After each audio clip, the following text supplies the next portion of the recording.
And welcome to this Employability World Tour webinar focusing on job search in the Netherlands. My name is Alexandrova Marina. I am a student at EMLYON Business School, and I am part of the international office, the association that ensures the integration of foreign students while promoting the different cultures represented at the school.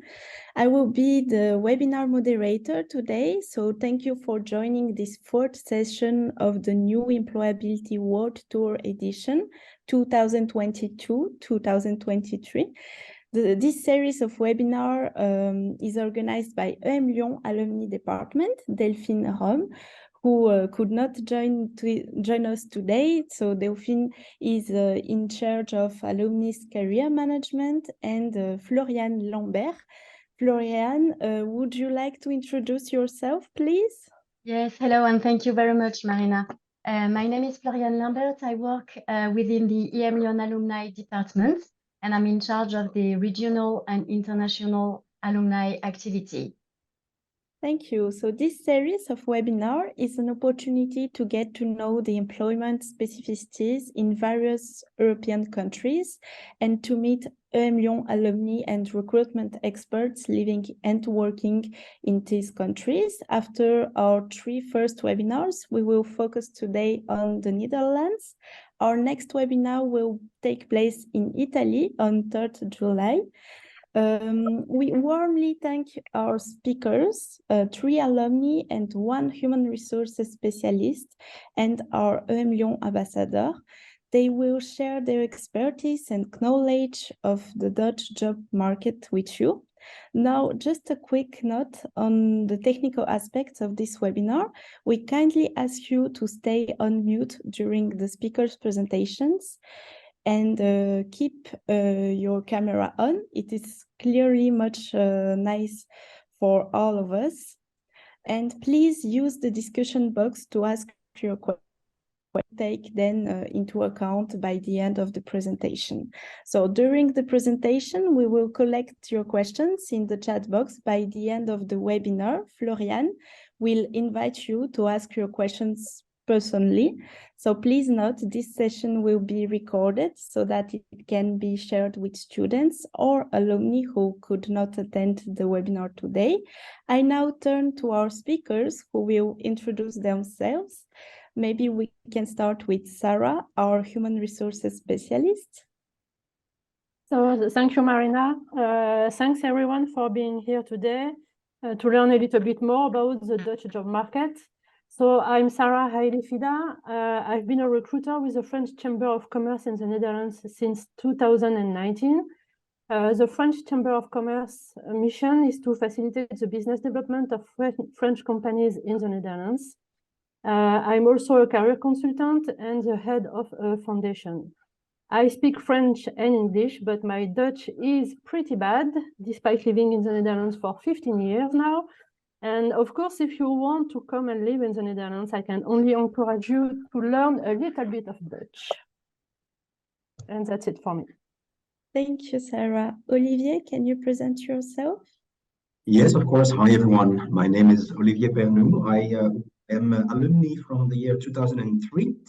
I currently work at Expedia Group, the online travel agency that you may know from the brands Expedia, Hotels.com, Trivago, or Abritel in France. I look after our lodging supply in a team called the market management team. It's essentially a sales team. I'm a half French, half Dutch, and I live in Amsterdam for the last 17 years. That's me. So, and I'm handing over. Okay, thank you. Oh, yeah, Marina. Hello. Hello, good afternoon. My name is Jocelyn Coupier. I started my career back in 2006 in UK, where I spent about 12 years working in the oil and gas industry. As of 2020, I've joined the Netherlands, working for Blue Water Energy Services, still in the same industry. And I'm glad to share with you my experience working and living in the Netherlands. Okay, thank you, Jocelyn. We will finish with the presentation of Timo. Good morning, everyone. My name is Timo Beentjes. I'm the area manager for IDA Foundation. I recently moved back to the Netherlands. I'm Dutch myself. I speak fluently Dutch, so if some training is necessary there, let me know. I have a background in health. I'm a physiotherapist. I have a background in public health, and I've been mainly working in medicine and medical supplies throughout the developing world. Thank you. So we will now take a few minutes to discover our alumni network in the Netherlands with Florian and Pedro. Maybe Florian can give us some key numbers. Yes, of course. Thank you very much, Marina. So just a few key figures on the alumni community in the Netherlands. So we have about 120 alumni located in the Netherlands. As you can see on the slide, 56% of them have been graduated between 2000 and 2020, which means that they are around their 30s. And the majority of them are graduated from our PGE, so the Programme Grande École. So yeah, that's all for me, just a few key figures. So I'm now handed over to Pedro Souza, who is our EMLYON alumni ambassador, and who will introduce himself and tell you a bit more about the alumni activity in the Netherlands. Yes, thank you very much. So I'm Pedro. I am from the cohort of 2018, the IMBA. So I had the opportunity to move to Amsterdam in 2021 in August, when I also took over the role as the school ambassador here. So in the Netherlands, my job scope I work for Bridgestone and in a product marketing team, right? But my scope as an ambassador here is to make sure that we make the activities to bring the community in the country together, right? We try to have some activities along the year. So for this year, for example, we're forecasting four activities, one activity per quarter. We had a couple of meetings last year as well. And for those that would like to be on top of those activities or those meetings that are happening here in the Netherlands, hosted by the Alumni Network, right? I really recommend you to read on the 2 QR codes and to join both of our communities. One that it's in the Alumni Forever page, and the second one that it's our group in LinkedIn. So please join us to be on top of the calendar from the activities that we're hosting here in the Netherlands. Thank you, Pedro. So for the first part of the presentation, we will speak about employment situation, industries and employment trends. We will discover with Sarah an overview of the job market situation. Sarah, please. Yes. So what can I tell you about the Dutch job market? So it's a very dynamic job market for sure. As you can see on the slide, there is an unemployment rate of 3.7%. At least it was in 2022, is almost the same right now, which means that there is a lot of vacancies in all kinds of sector and also regions. So as I said, it's a very dynamic job market, which means that it's super difficult as a recruiter to work in the Netherlands. But for you as a potential candidates, it's good news. There is a lot of vacancies. And also something worth knowing is that the unemployment rate has been less than 5% for a very long time now. Which means that the country is in a situation of full employment for a very long time. Even during the COVID crisis, the unemployment rate never exceeded 4.5%. As you can see, for example, between Q3 and Q4 in 2022, almost 50,000 people found a job with a permanent contract, and the same number of people find a job with a flex contract. What we are calling flex contract is fixed term contracts or part-time or on-call. And also, all the people working as self-employed are considered being in the group of flex contracts. And there is more than 1 million self-employed people in the Netherlands for a population of 17 million, which is a lot. What kind of sector are the most dynamic? So of course, there is a lot of jobs in data management, cybersecurity, and customer success management. This is because there is a lot of SaaS companies that have their headquarters, European headquarters in the Netherlands. In fact, there is more than 400 SaaS companies in the Netherlands, like you may think of Binder, Miro, Harvard, etc. Which means there is a lot of the job related to tech or customer success, etc. But of course, there is also a lot of open vacancies in a sector like hospitality and finance. There is a lot of job and vacancies in finance. It's very, very difficult for a recruiter to find candidates for finance jobs. So, as I said, it's a very dynamic job market. There is a talent shortage for sure in all areas and all sectors. We have around 123 vacancies for 100 unemployed people. And of course, there is no perfect matching between the people looking for a job and the vacancies, which means that we are really struggling as recruiters to find candidates. Something worth knowing as well is that hybrid work and full remote work is more than a trend in the Netherlands. Even before COVID, around 14% of employees were already working remotely on a regular basis versus 6% in France, for example. Moreover, a new law is set to make working from home a legal right for employees in the Netherlands. The law is being examined by the Senate at this time, which means that employer will have to provide an adequate reason for refusing a work from home request. Until up now, it was easy for an employer to refuse a work from home request. The company didn't have to provide a reason, but if the law is voted by the Senate, then the companies will have to provide adequate reason for refusing a work from home request, which means that we will see most likely in the coming years more and more people working from home on a regular basis. And also the Netherlands has a European champions of part-time work. To give you some figures, today 48% of employees work part-time, which is 70% of women and 28% of men. If you want to compare these figures with France, there is 18% of employees in France working part-time, 25% of women and 10% of men. What can I tell you in terms of international workforce?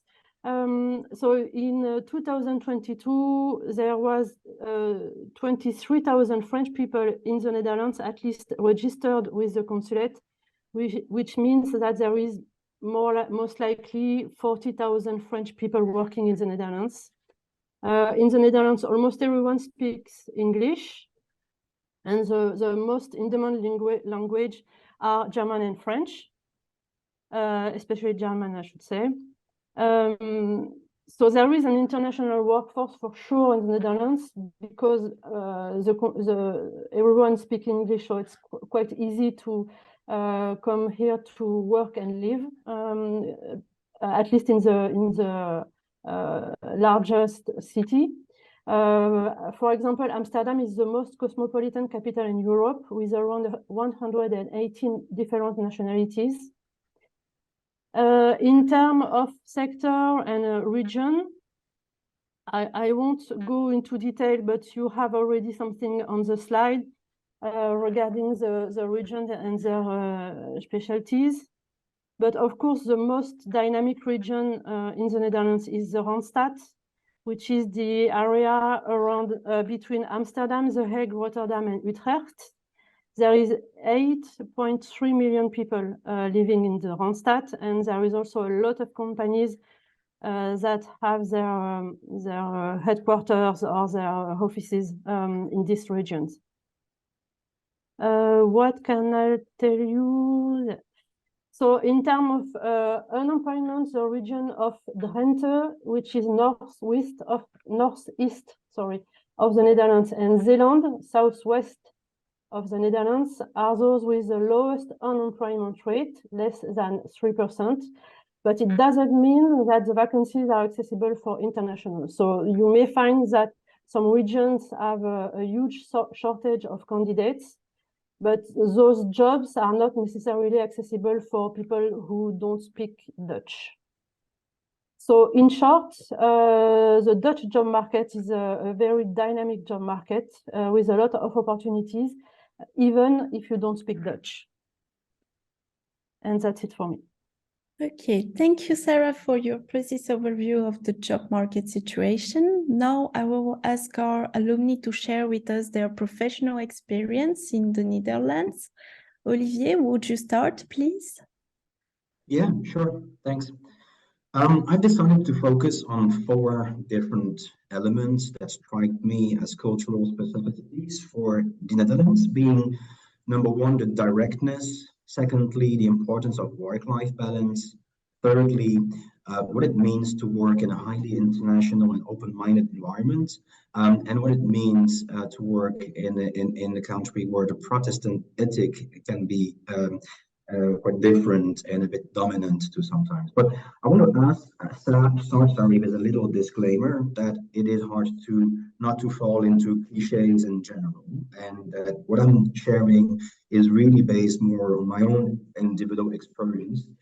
Be very conscious that this can be different depending on different spaces or places where you come up to get in the Netherlands as well, as it is not just one unified country, like, and there is plenty of countries and examples or tips I might have.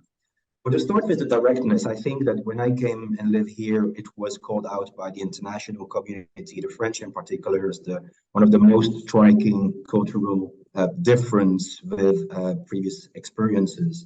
And focusing on how to use that in a work environment, and particularly into jobs interviews, it means that you can be prepared to discuss salary, compensation, package details very early in your interviewing process, sometimes even as from the first job interview you perform. So this is something that you shouldn't be shy about to talk about, and also to share about what you are expecting, what you're currently earning, and why you're asking what you're expecting. It also means that you are expected to be brief and straightforward. What it means is that you don't need to make things more rosy than they currently are. You don't even need to show off or to stand out particularly big time by making things more beautiful. In fact, there's a saying in Dutch that says, just be normal, you will be crazy enough. So that is an illustration of what it means. Thirdly, it's also usually valued to speak about failures, and especially about the learnings that you made from your failures. So be straightforward and clear about it. And it's okay to have said, oh, I messed up on something over there. This is the reason why. And if I would do it again today, this is what I would do differently. Secondly, the work-life balance. That is a great benefit, obviously, for people working in the Netherlands, that there is high consideration in general from employers about the quality and the work-life balance of people. Again, putting that into an interviewing process, I would say that most employers will actually even value, hear you talking about your hobbies, your passion. They would actually value that you have a life outside of work. They don't expect you to be a machine working 24/7, and on the contrary, they want more to see what is your personality, how are you socially engaged in local communities. From a working hours perspective, when I started, I have found a manager who walked by me at 6 p.m. and saying like, "Hey, why weren't you able to finish your work before 5 p.m.? You should be away So it can sometimes even be perceived as inefficient if you are working very, very long hours and you're not able to deliver the work within regular or normal office hours, so to be expected. There will be exceptions in certain sectors of activity for that, but that's pretty much of general as well. And also, I've had a lot of interaction with internationals that do sometimes were a bit surprised on the work floor to share be expected to share pictures of their children, what they did on the weekend, or to be inviting colleagues to private events as well. You know, so if you get married, for example, it is quite common in the Netherlands to invite at least a couple of your colleagues to your wedding or stuff like that. Again, not to generalize, but that is to say that the line between work and private life can be a little bit thin while highly respectful of a great balance. Thirdly, I've experienced, and this might be also a bit more specific to Amsterdam and the Randstad than in other places in the Netherlands, but I've experienced the environment to be super international and open-minded. What it means is that the Dutch have been traveling, have been in trade like since hundreds of years, and therefore very used to adapt to other cultures. So they kind of expect that you're not really homesick when you come and live in the Netherlands. And that's why my tip would be prepare to talk about your logistics. If you seriously envisage living in the Netherlands, well, be serious about it and inquire about the cost for renting an apartment, where you would consider living, what kind of commute you will have. And the only reason why that's important is because your employer may not be willing to babysit you or, you know, to manage your homesickness mood to way, because that's something, you know, they typically don't have. And lastly, the Protestant ethic. This can be, for me, I was thinking about the Polder model, frugality. But for me, it is about demonstrating that you can be a team player, of course, but also that you can be self-sufficient and autonomous and take ownership. Take ownership on your work, but also take ownership in your life.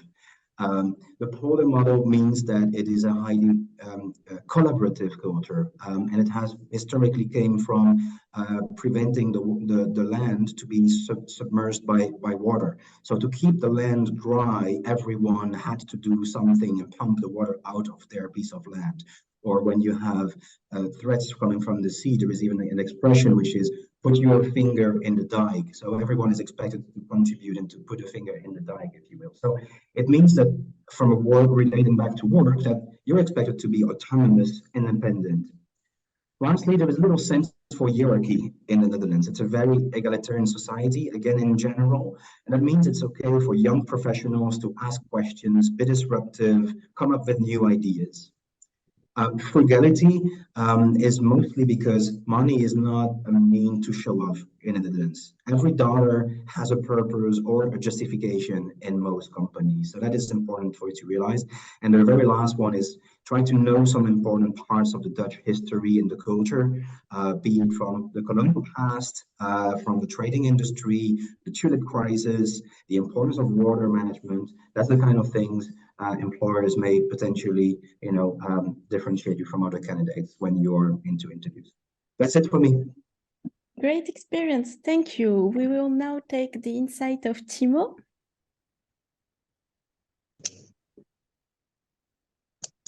So thanks. I resonate quite a bit of what was said before. I think there will be a little bit of repetition, but I will try to make it very clear. So I think in the Netherlands, and I think that also relates to what was said earlier, showing off is not so much appreciated.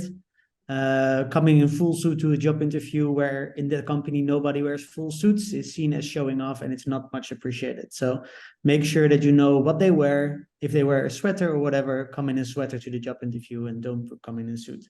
It's not a good impression. So that's the first part, and I think it also comes to being in time. And my friend, she works in HR in BCG, and she gave me always the advice: if you work in a Dutch company, you work from 9 to 5, no minute later, no minute earlier. Work from 9 to 5, stick to that, and that's it. You should not work later than that. You can move it maybe from 10 to 6, that's fine if you like your mornings to go chill, that's all good, but don't do more than what the hours dictate you. Everything should work within those hours. So I think that's some good advice that was already given by Olivier. And besides that, I think it's also linked to what said, don't baby yourself. We are very, a lot of Dutch people are expecting you to be self-reliant, to make sure that you organize your own things. There are some companies in the Netherlands, if you join them, they have a very strong HR department and help you with everything, but don't expect this. If you come to the Netherlands, you have to organize your own things. HR might help you here and there, but it's mostly you need to take care of yourself. And therefore, I think it's very much appreciated if you ask questions where you show, okay, what do I need to do? I found this and this and this and this. Is this correct? Or do you have additional advices on what I already found before? So don't ask them like, okay, I want to relocate, where to start? Do your homework first, tell them this is what I found, and then ask them if this is the right way forward. That's what they will definitely appreciate. Also, if you're going to be invited for a job interview, give them a call beforehand. It's very good to just show your interest beforehand, or even before sending your CV. Ask questions about the job description. Even if you know everything already, doesn't matter, give them a call and your CV will be recognized much easier afterwards.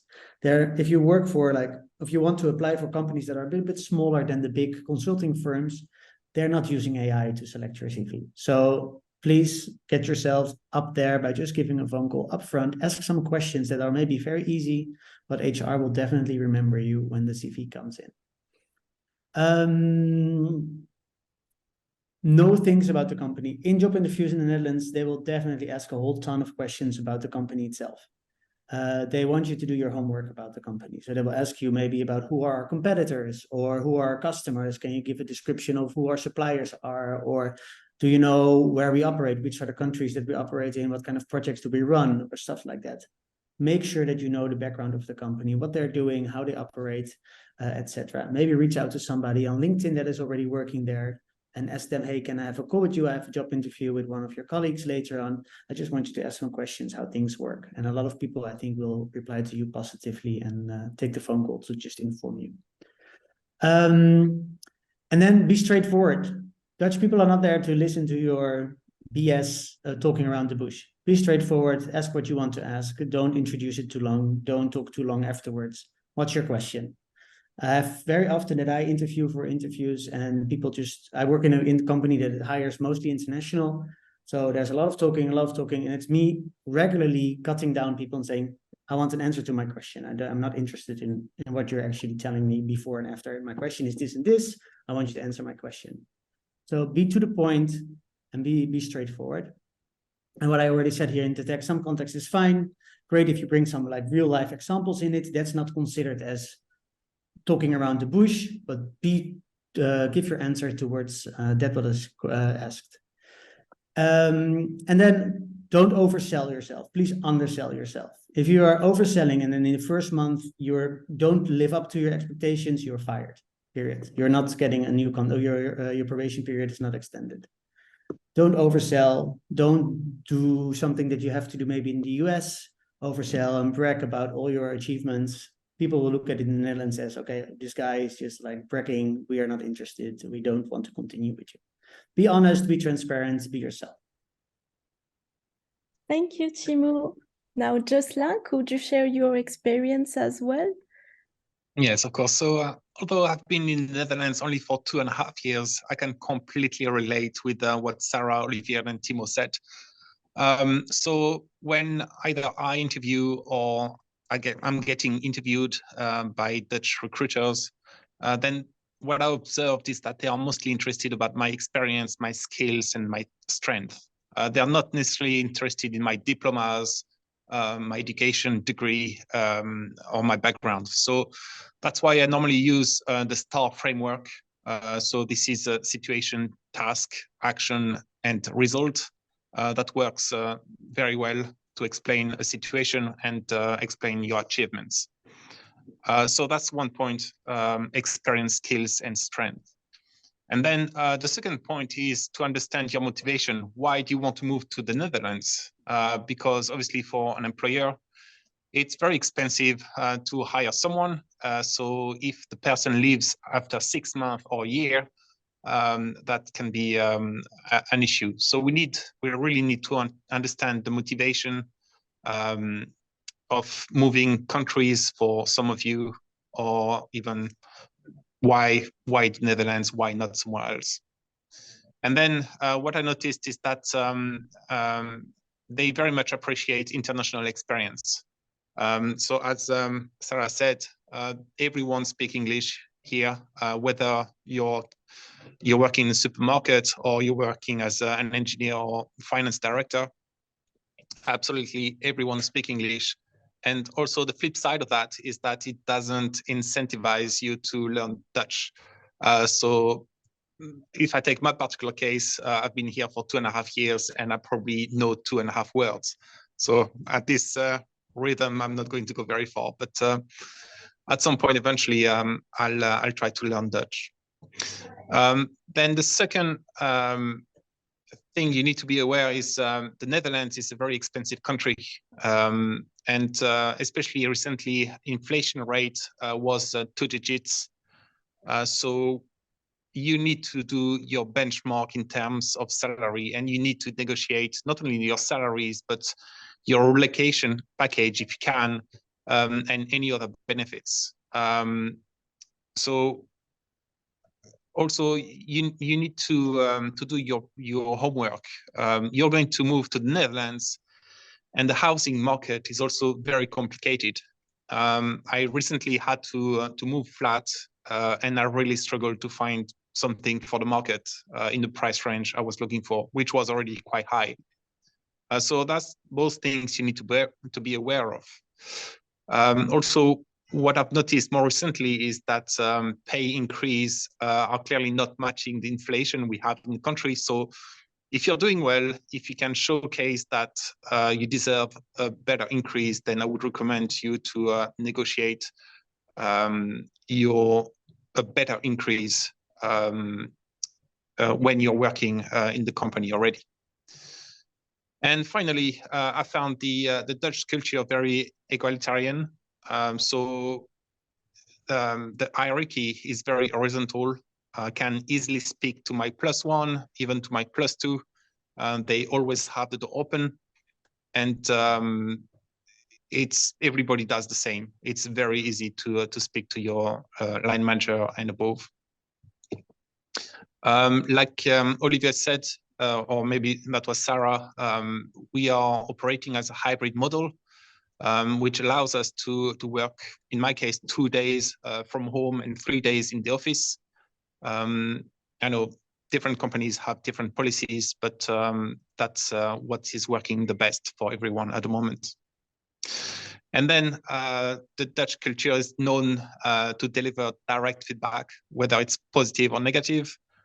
So I would recommend not to take it personally, but it's just the way Dutch people are communicating. And I found it very refreshing because I was sometimes criticized dealing with British colleagues to be too direct, and dealing with Dutch people, it's absolutely no problem at all. Thank you. Thank you, Jocelyn. Thank you all. To conclude, what would you recommend to our participants today? One do, one don't. Jocelyn, could you start? Yes. So I would strongly obey by the change one of the 3 rules. So either change your industry, try to get promoted, or change location. So obviously, if you're coming from France, obviously you're changing location if you're moving to the Netherlands. And then as you are in the Netherlands, you can work on the other 2, either changing the industry or get a promotion.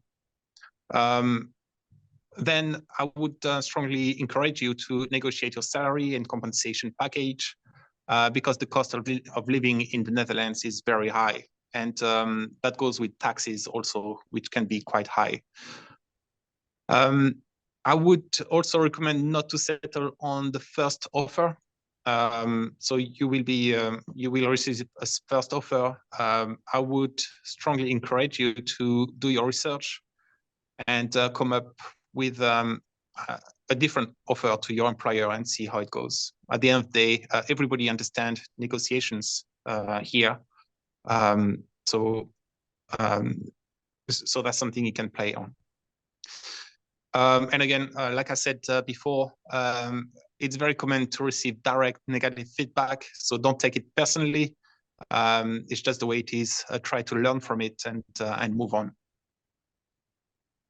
Okay, thank you. Olivier, can you give us your advices? Yes, of course. So I talked before about being prepared about living in the Netherlands due to the fact of your employer not necessarily be willing to babysit you. So that's definitely a tip, and be pragmatic, think of commuting times, living locations and stuff like that. Part of that, be aware that there is a special tax regulation in the Netherlands that you might be eligible for. It's called the 30% ruling, and it is an exemption of taxes on the 30% highest part of your income. You might be eligible for that, but do inquire about what those conditions are. One, for example, that stood out really for me, and that I see from some people that I meet today, is that you need to start your job search from outside of the Netherlands. And I do meet some people who have already started working here in the Netherlands and are no longer eligible for this ruling, for example. So do inquire about those rules and conditions. Back to the interviewing process, do put your skills and competences forward more than your academic background or knowledge. It's really about what you can bring. Be straightforward about what it is that you will bring, the knowledge, the competences.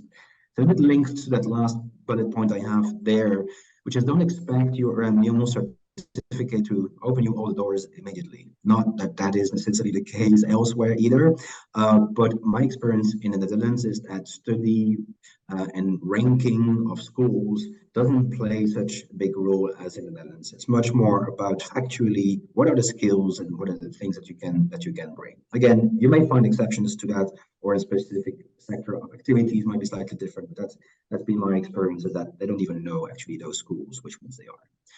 And lastly, and that is more for once you are here, don't expect to be invited and integrated in a Dutch community right away. Give it a bit of time, start somewhere, but don't necessarily expect that to happen straightforward right away. That's me. Okay, thank you. Thibaut, do you have something to add? I think not much to add.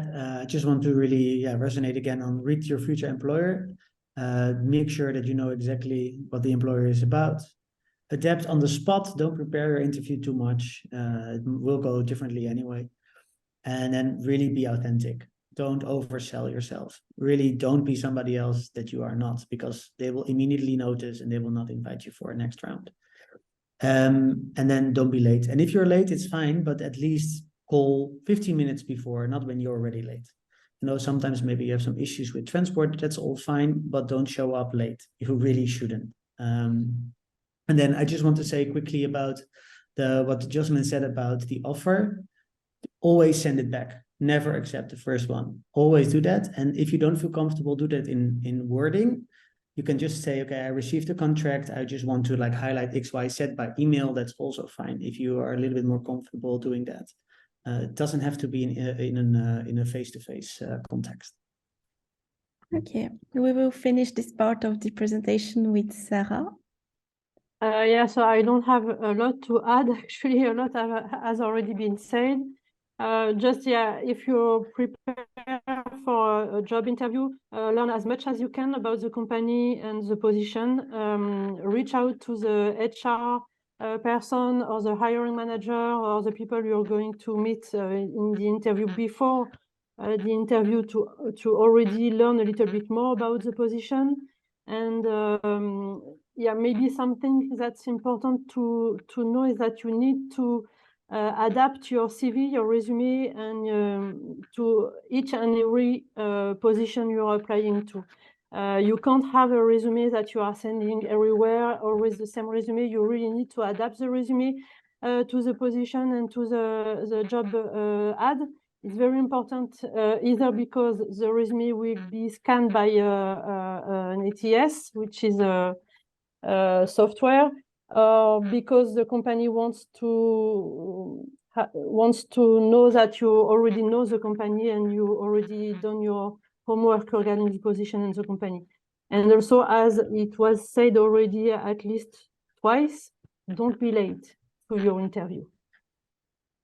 Okay, thank you for your great advice and participation. Now we may open our Q&A sessions with Florian. Just before this session, please scan the QR code and please take our short satisfaction survey. It is very helpful for the alumni department to improve our next presentations. Thank you very much, Marina. And thank you very much to Jocelyn, Sarah, Olivier, and Timo for all their valuable sharing of experience and tips. I'm sure it will be very useful for our audience. So as Marina said, the Q&A session is now open. So we already have a few questions in the chat. We have a few questions actually about work visa for non-EU residents.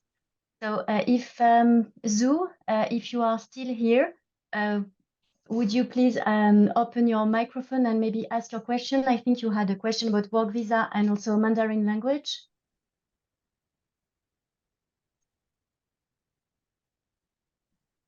Are you here, Zhu?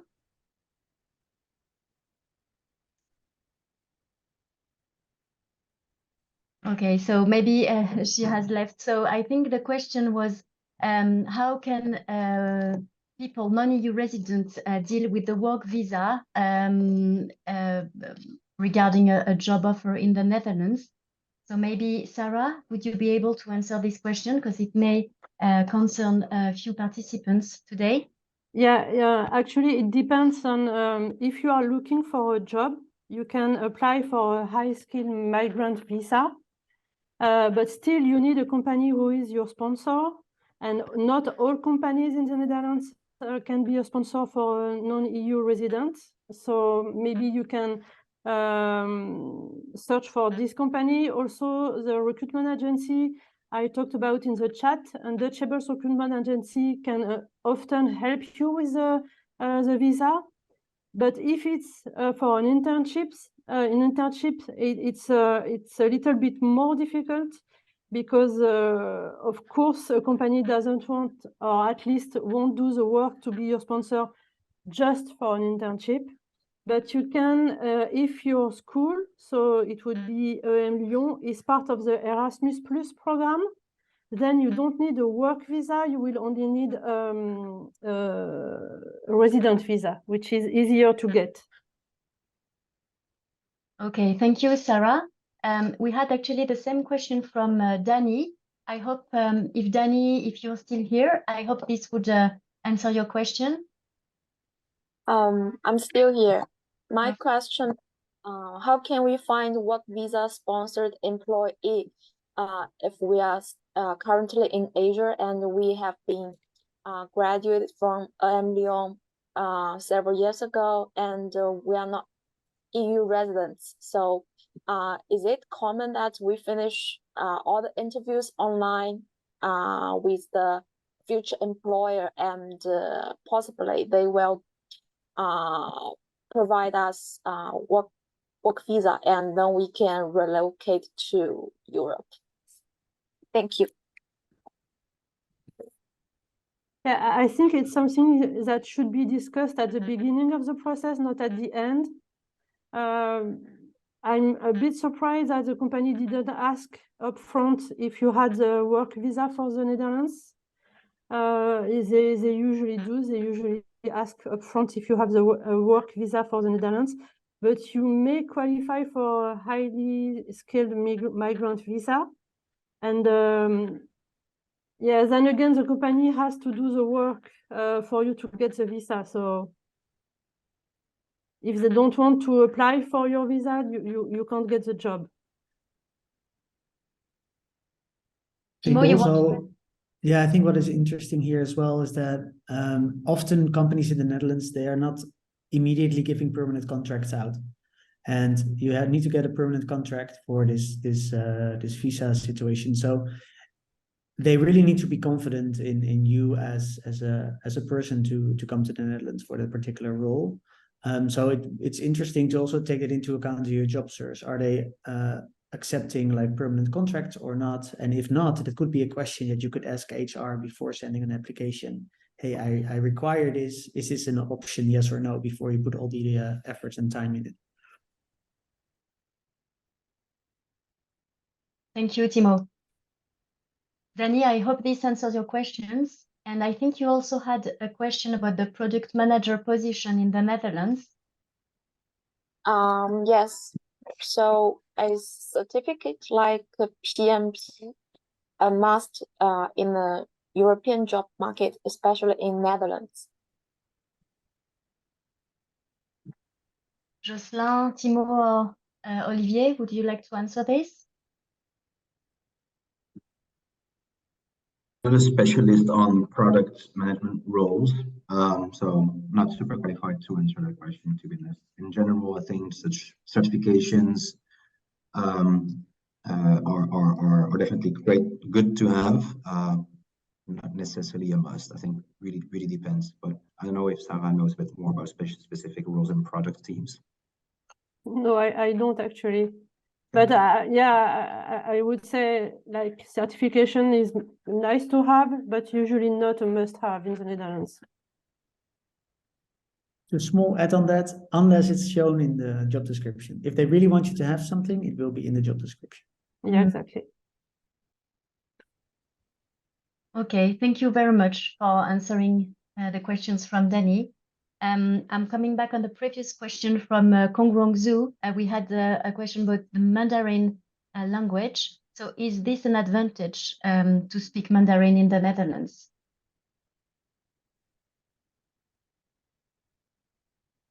I don't know who of you can answer this one. What do you think? Yeah, it depends. It's difficult to answer for the whole country. It depends on the company, depends on their business and where they want to expand, who are their clients. So I won't have a definite answer. But in general, I think it's fair to say that speaking different languages, particularly rare languages, is a big advantage for your job search, and be it in the Netherlands or elsewhere. I think it's an advantage. Okay, thank you. Now, a question from Parth. So Parth Bansal, are you still here? Yes, thank you. My question is for Olivier. Since you're working in travel e-commerce, and I've had my past experience in travel e-commerce, is why I thought if I can get some clarity around it. So considering, there's so many platforms which are cutting down workforce in US and some parts of the world, what's the market like in Europe, or let's say Netherlands in specific? Specifically, let's say for roles in strategy and business development, while I do see a lot of openings in technical roles, but not for, let's say, a strategic or a business development. That was one. The second one, I think you've already answered with respect to PMI and Agile certification, because this was something which I saw very common with the postings at, let's say, a ticket or a booking. But yeah, I think that's probably specific to the role then. Right, thanks for your question. I would say the Netherlands are not scared, by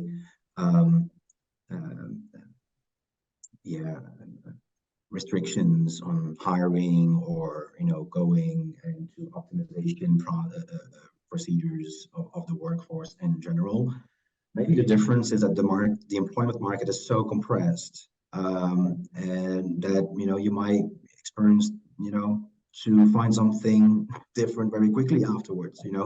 That's one. And also it's regarding the strategy roles, really depends on the company. Like, different platforms, like how much are they headquartered in the Netherlands, and do they have those positions available in general, versus companies headquartered anywhere else and having smaller remote teams based here in the Netherlands. But in general, the Netherlands are facing the same challenges than any other countries when it comes to the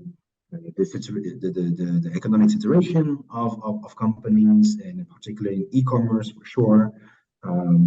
yeah, as I said, it's with unemployment levels, as Sarah outlined before, that are so low and that are in what we call sort of incompressible unemployment. That makes it actually a very dynamic and very fluid employment market in a way.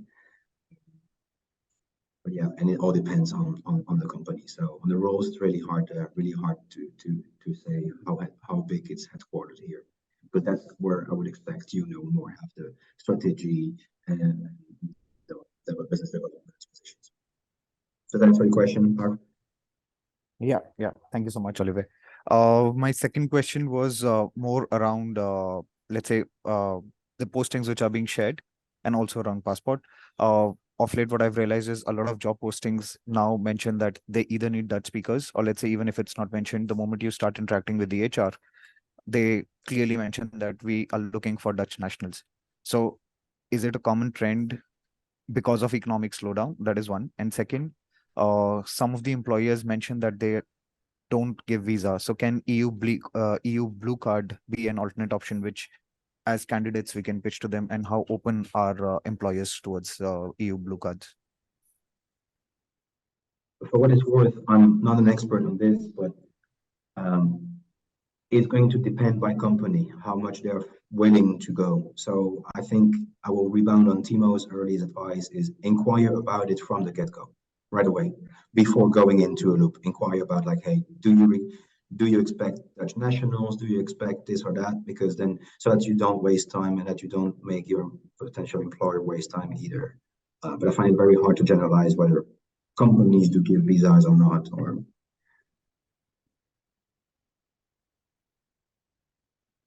Yeah. To give visas, companies need to be registered with the IND, which is the Immigration Service of the Netherlands. If they are not, they need to pay some kind of fee to be registered as a sponsor for a non-EU resident, which is always difficult, which can be difficult for a company. So either they are already sponsoring people, non-EU residents, which is okay, they can sponsor you, or they are not at this time and they need to make the whole process, which can be time consuming and also cost a bit of money. I'm not familiar with the blue card scheme, so I can't tell you about it. So yeah, it depends. It really depends on the companies. But as I said, Untouchables recruitment agency can help you with this, as they may be able to be your sponsor if you come to the Netherlands. Otherwise, they already know which company can be a sponsor for a non-EU resident. Thank you. And to maybe add on that, I work for a company that really recruits on a person-to-person basis. So if we see the need to recruit somebody from abroad, so we do it based on the interview, and then we will communicate it up front. So yeah, I just come back to the same thing as Olivier said, just inquire from the beginning. And a lot of companies do so. But if you look for companies where they already recruit people that are English speaking, then I think they're already registered at the IND anyway, but good to inquire. Thank you very much, Timo, Sarah, and Olivier for answering to Pav's question. We now have another question about the philanthropic and humanitarian sector. So the question was asked by Roar. If you're still here, would you please open your micro and maybe ask your question directly? Hi, thank you so much. Basically, it's the nonprofit humanitarian sectors. Used to be the Netherlands was tops of that internationally. Is there any prospect for that? Because mostly the jobs mentioned are in IT, technical, etc., commercial.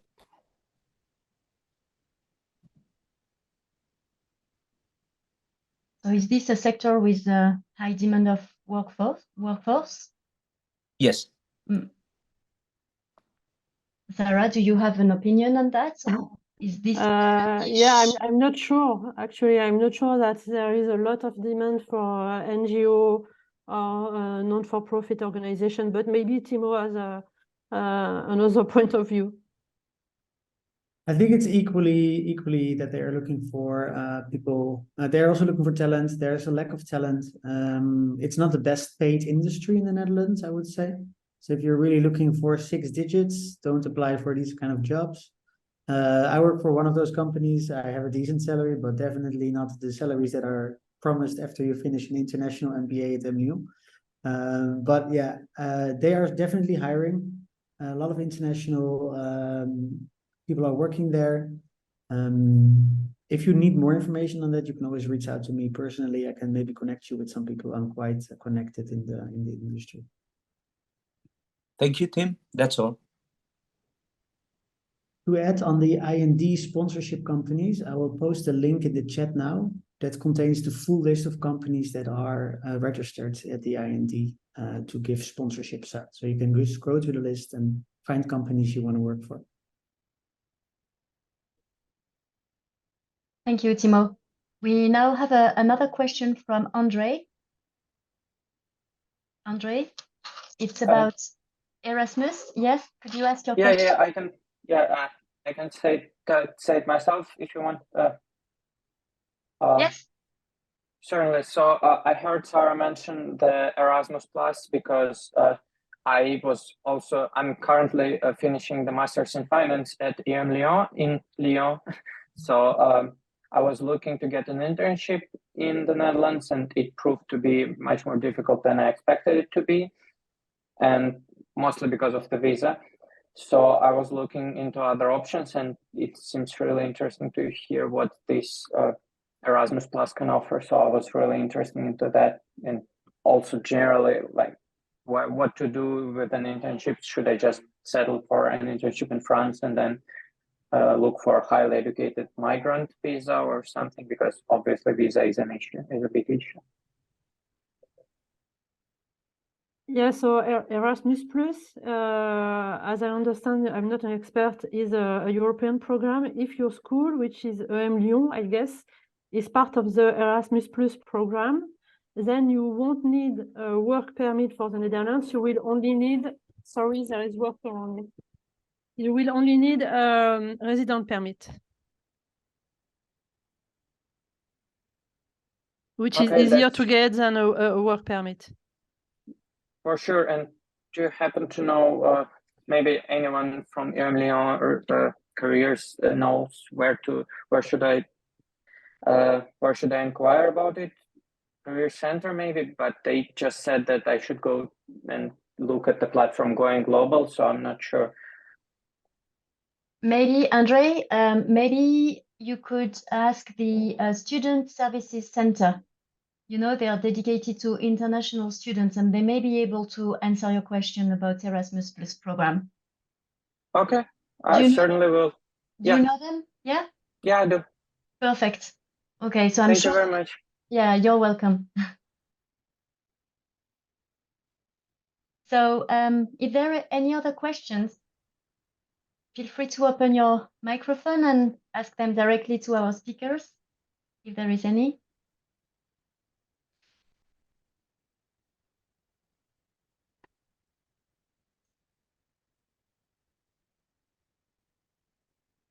No?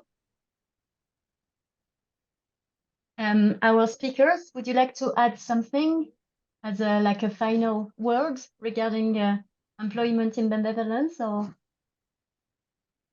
maybe related to the questions we had? We had a lot of questions about visa and working visa. Or do you think everything has been said? I think you should not be too worried about the visa. I think if the company you're applying for does it's easy to arrange. But I think I just want to say also for the Erasmus Plus, if you're here for an internship and getting a job afterwards, I'm not sure if you're eligible. So make sure that you know the rules. It's a waste of money if you don't get the 30% ruling. You pay 30% less taxes over your income, or 30% of your income is where you don't pay taxes off. So just reduce your full salary 30%. So it's a ton of money. Okay, thank you very much, Timo. I just wanted to also stress that you should also make sure to use the alumni network in the Netherlands. So as Pedro said at the beginning of the presentation, we have about 100 alumni, EMLYON alumni located in the Netherlands. So feel free to get in touch with them. You can look for them by using the EMLYON alumni platform, use the directory tab, and then just use the filter. So enter Amsterdam or the Netherlands, and you will get the list of our alumni located there. And as a long life learning membership, you have access to their contact details, so you can get in touch with them either by email or through LinkedIn. This is a real plus, I think, using the network, and also because you all will share the EMLYON experience. I'm sure they will be happy to answer your question and maybe help you. So if there is no more questions, we are reaching to the end of this webinar. So I would like to warmly thank again our speakers today, Sarah, Timo, Olivier, and Jocelyn. Thank you very much for your time and availability and sharing your experience and very useful tips helping our students and alumni today who have projects in the Netherlands. Thank you also to all the participants for being there today and joining us. We hope this webinar was valuable and useful to you. Our next webinar will be dedicated to Italy, and it will take place on the 3rd of July. So the registration are already open on our platform. Feel free to register from now on. And also join us on the for the next webinar of the 3rd series, which will start in October next year. We are already thinking on the countries we are going to cover. And thank you also for and taking a few minutes to answer the survey. It's very useful for us, as Marina mentioned, in order to improve our webinar and make sure we match your expectations. So thank you all. Have a great day, and hope to see you soon online again. Thank you. Bye-bye. Thank you. Thank Bye-bye. you. Bye-bye. Bye. Bye.